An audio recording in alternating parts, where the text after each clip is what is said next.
to Foil Vineyard Kids Online. It is so good to have you. If you're new with us, you're so welcome. Sit back, relax, chill, and we'll get stuck in.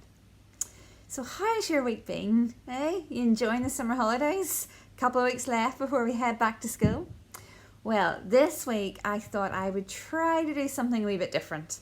So if you don't have anything handy, you might want to pause the video for a wee second, go and get yourself paper and pen, and then jump right back in.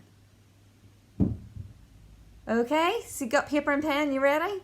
So I'm going to test your memory. I'm going to test your knowledge. I'm going to test your deepest, darkest moments of how well you know superheroes. Are you ready for it?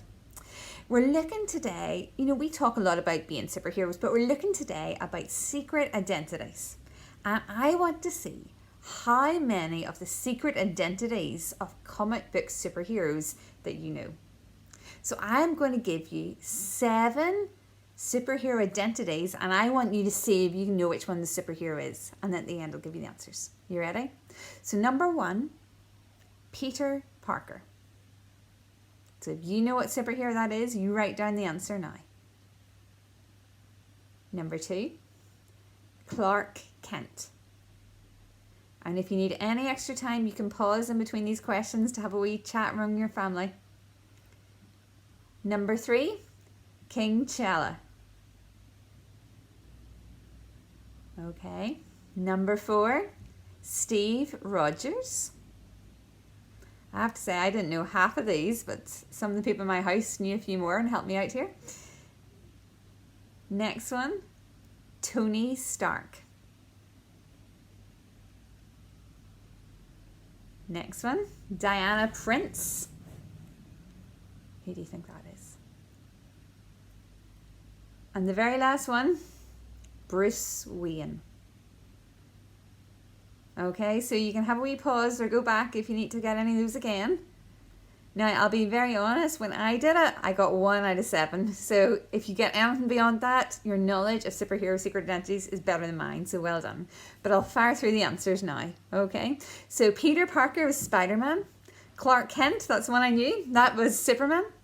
King T'Challa was Black Panther. Steve Rogers was Captain America. Tony Stark was Iron Man. Diana Prince was Wonder Woman. And Bruce Wayne was Batman. So well done, whatever you got there. That was really good fun. Well done, you did great. Okay. You see, superheroes, right, they have secret identities so that people don't find out who they are and so that they can do good things with nobody recognising or realising it. Sort of. You see, as God's superheroes, He wants us to do good and be powerful at loving people, but it really matters to Him why we do it. You see, He doesn't want us to do it so that we will be seen by others, so that people might think we're great or we might get this big fancy reward. Jesus wants us to do what is right, even when no one is watching.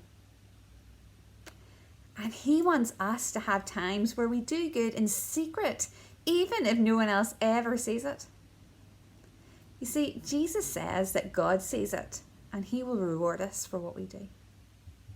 So we're going to jump into today's story, which you can find in your Bible at home, and it's in the book of Matthew, chapter 6. And I'm going to read it today from something called the Message Bible. Okay, here we jump in. When you do something for someone else, don't call attention to yourself. You've seen those ones in action. I'm sure play actors, I call them. They treat prayer or meeting or a street corner like a stage. They act compassionate as long as somebody is watching. They play to the crowd. They get applause, yes, but that's all they get. When you help someone out, don't think about how it looks. Just do it quietly and unobtrusively. That means with no one really seeing. That is the way your God, who conceived you in love, working behind the scenes, helps you out. And when you come before God, don't turn into a theatrical production either.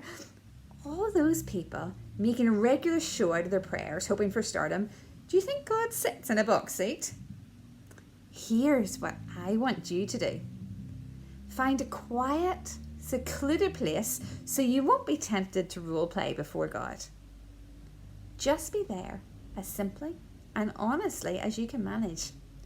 The focus will shift from you to God, and you will begin to sense his grace. I love that.